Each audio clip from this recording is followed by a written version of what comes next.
Hi guys, it's Karen, and today I am here with another collab. This is the unofficial part two of two different collabs that I sort of tied together.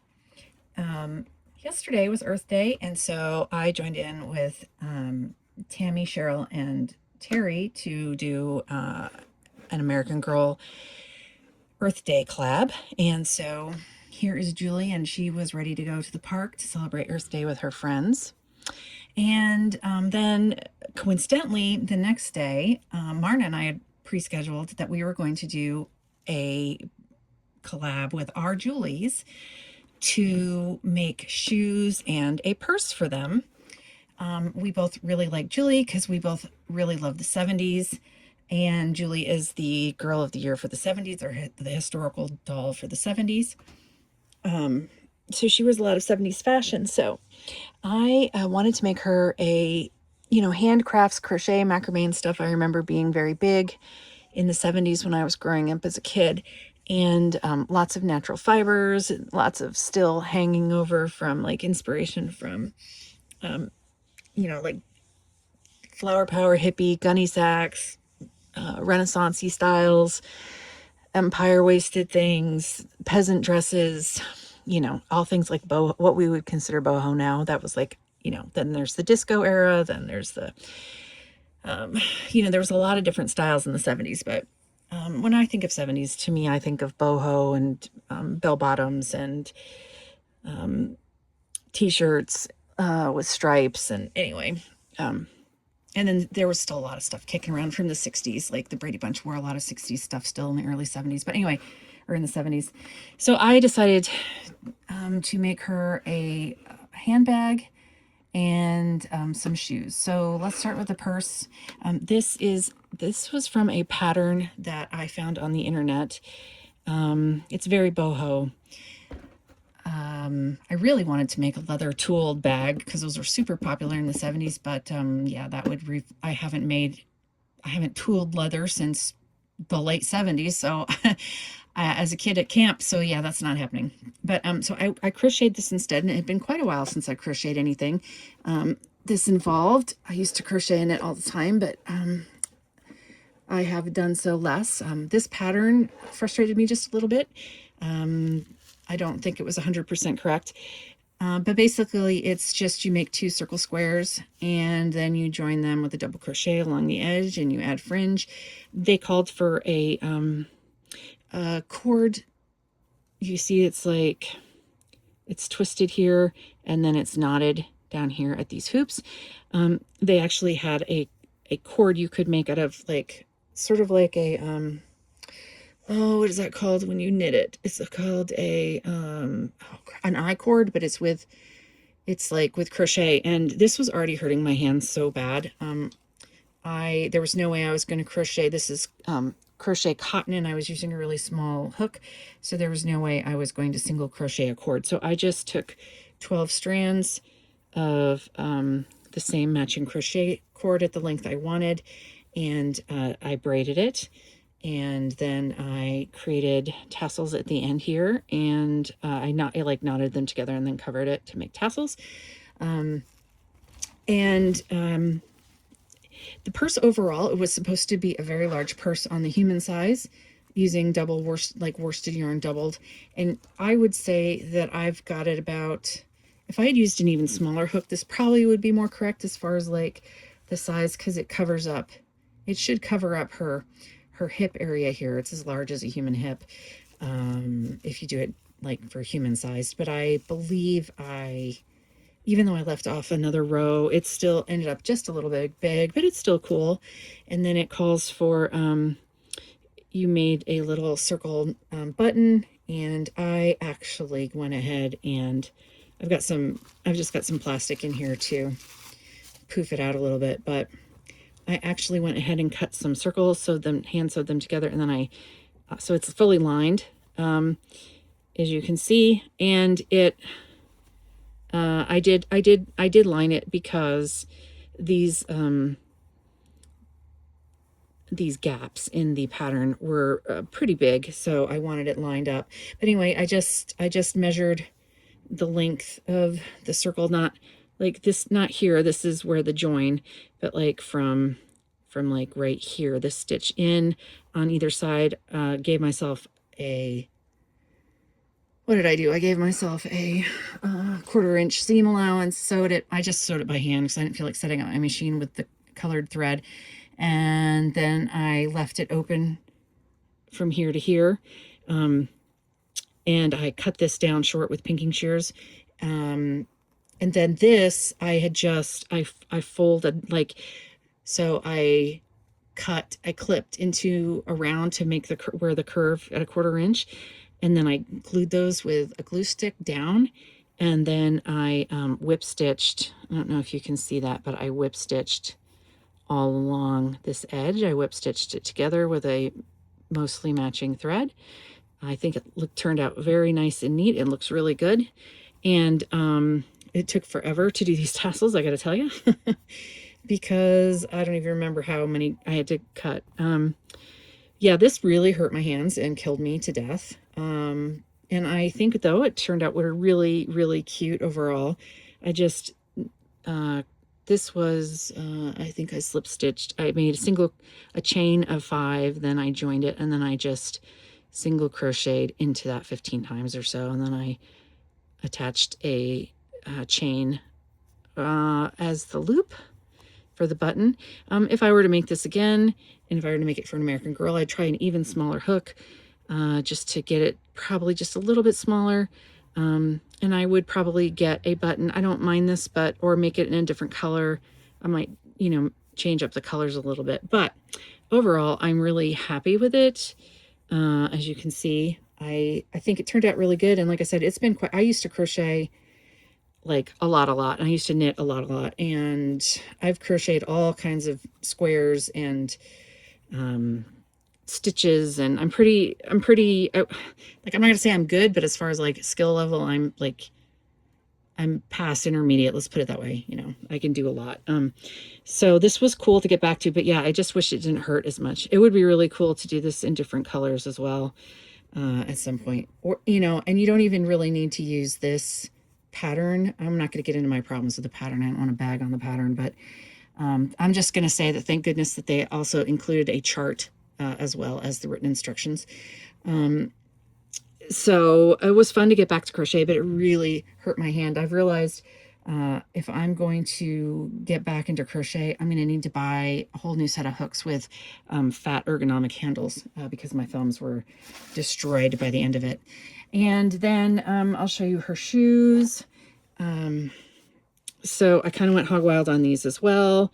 We were supposed to make sandals, and so I did, and here they are. Again, I had to do way more braiding than I should have done. I have a bag that I got years and years ago when I was doing jewelry making and stuff of, I probably got it, I think I got it at Joann's. It was just like a bag of leather scraps, of just random leather scraps. And so I had this suede. So what I did was I took an Our Generation. I was going to use a pattern that I got for free off the internet, but I knew that these shoes, these are Our Generation shoes, I believe. I knew that these fit her, so I just traced the heel, I just traced the sole, and then out on this, oh, I wonder where it went. This really thick,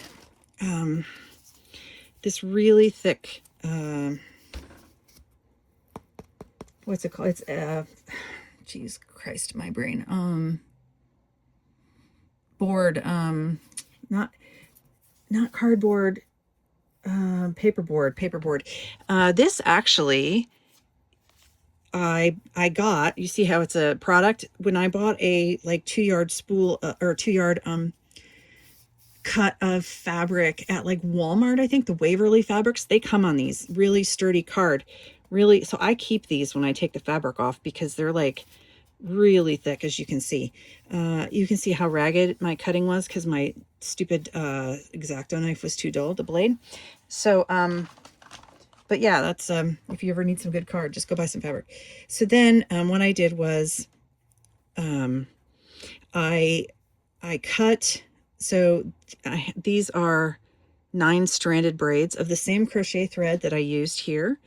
And I'd looked online first for inspiration. So I looked up vintage 70s sandals. It's funny, that took me back too, because I remember, you know, the early 80s, in the late 70s buying women's, because by then, you know, I was already in women's sandals. So it was really fun, kind of like looking back.